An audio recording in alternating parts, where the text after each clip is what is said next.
नाजरीन, मरी से मौसूल होने वाली तस्वीर और वीडियो से दिलो दिमाग फट रहे हैं और इसलिए ज्यादा फट रहे हैं कि इनमें मासूम बच्चे भी शामिल हैं। इन अमवात के जिम्मेदारान अवाम भी है और रियासत भी है। ये सानेहा तीन चीजों का नतीजा है: हमाकत, जहालत और गफलत। हमाकत ये हुई है कि खराब मौसम की पेशन गोई का मतलब होता है कि सफर से गुरेज करें।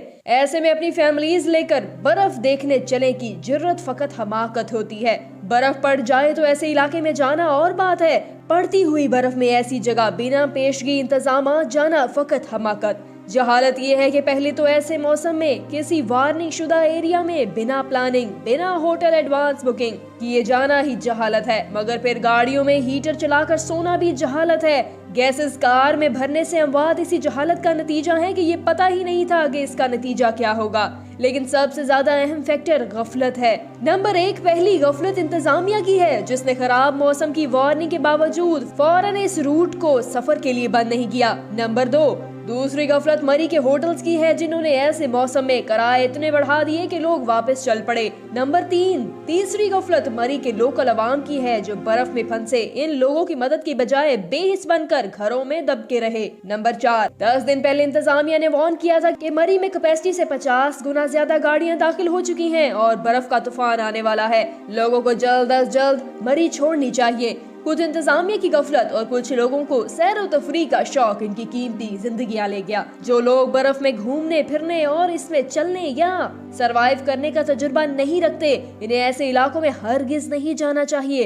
दरअसल ऐसे मुकामात पे ऑक्सीजन कम हो जाती है और बाहर से आने वाले सयाहों को सांस लेने में दुश्वारी पैदा होती है। इन्हें बिल्कुल अंदाजा ही नहीं होता कि 4 या 5 फुट बर्फ में किस तरह सरवाइव किया जाता है।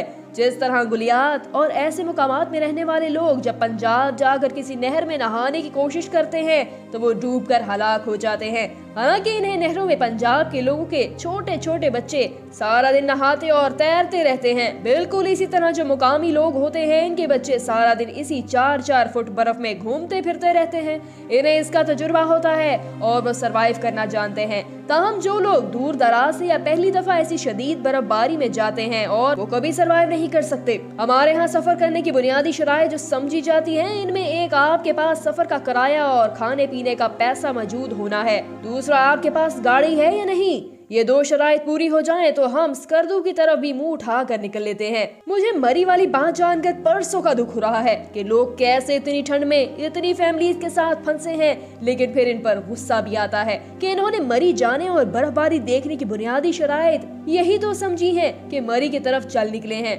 ना इन्होंने मौसम की वार्निंग देखी और ना ही सीजन की ओवर क्राउडिंग। जबकि सफर करने की ये शराइत इतनी अहमियत नहीं रखती, खासकर जब आप अपनी फैमिली के साथ जा रहे हो। अकेले सफर में निकलना और चीज है, मगर वहीं जब आप फैमिली के साथ निकलने लगे तो हम पर बहुत सी शराइत लागू हो जाती हैं, जिनको पूरा ना करके हम किसी न किसी तरह से खुद को और अपनी फैमिली को मौत के कुएं की तरफ धकेलना शुरू कर देते हैं। और हम शुरू से ही किस्मत से बच रहे हैं, वरना नुकसान होना अटल होता है। और हालिया मरी वाली बात इसकी निशानदेही है। इसके बाद जो सबसे अहम चीज होती है वो मौसम का हाल देखना होता है। अगर आपके पास सेडान या हैचबैक गाड़ी है तो पहाड़ी इलाके का खराब मौसम में सफर सरासर एक हमाकत है।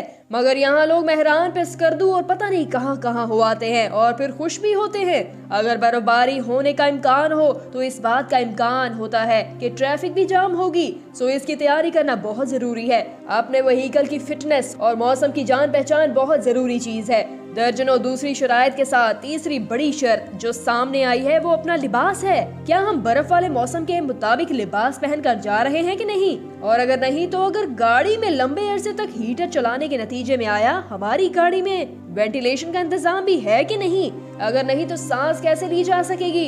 इन चुनिंदा 3 शराइत में से मरी जाने वालों ने एक भी शर्त को पूरा नहीं किया, बल्कि सुनने में आ रहा था कि सड़क पे वापसी का रास्ता ही ब्लॉक है क्योंकि लोगों ने लेन का भी ख्याल नहीं रखा। ऐसे में इतना ज्यादा नुकसान होना ही था, जो कि बहुत ही गलत हुआ। इस नुकसान का कसूरवार कोई और नहीं बल्कि टूरिस्ट खुद हैं, जो जानते बूझते कि ऐसा हो सकता है बगैर तैयारी किए गए और फिर फंस कर ही रह गए।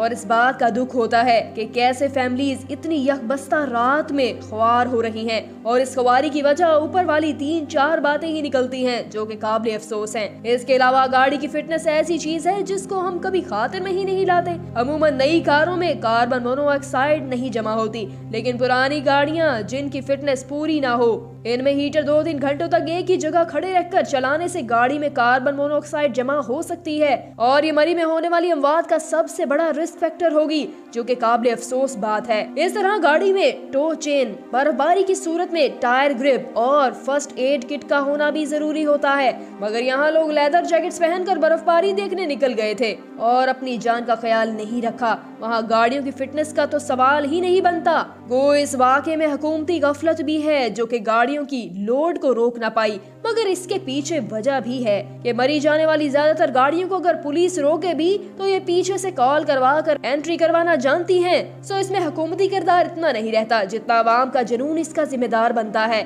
हमेशा कोशिश करें कि अकेले या फैमिली के साथ लॉन्ग ट्रिप पे जाने से पहले गाड़ी की फिटनेस जरूर चेक करवाएं। हफ्ता पहले अगले पूरे हफ्ते का मौसम चेक करें, ट्रैफिक को चेक करें, क्योंकि सीजन में जाम होना नॉर्मल बात है। सो अगर गर्मी हो तो तब बंदा फिर भी बच सकता है, मगर सर्दी में जाम से नुकसान पहुंचता है। ऐसी सूरत में प्लान मौखर करना बेहतर है। अपने होटल का जरूर पता करें, अगर पहली बार है तो किसी से होटल का नंबर लेकर बुकिंग करवा लें, वरना फैमिली को अपने साथ जलील करना बहुत ही बुरी बात है। और महकमा मौसमियात की हदायत को जरूर सुने। खराब मौसम अल्लाह की मर्जी से आता तो होगा, मगर इससे बचना आपकी तदबीर पे मुनहसिर है। ऐसे वाकयात हमारी इज्तिमाई गफलत का नतीजा होते हैं, मगर मुस्तकबिल में हम इन्हें रोक भी सकते हैं। सो इन मुहरकात को डिस्कस करना जरूरी था। दुआ है कि जो लोग फंसे हैं खैरियत से निकलें और मजीद जाने नुकसान न हो, और अल्लाह पाक मरने वालों के अहले खाना को सब्र दें। सफर करें, एंजॉय करें, लेकिन खुदारा सफर की बुनियादी शराइत को पूरा जरूर करें। जेब में पैसे और नीचे गाड़ी होने का मतलब ये नहीं है कि आप मुंह उठाकर सफर पर निकल सकते हैं। ऐसा करना सरासर हमाकत है।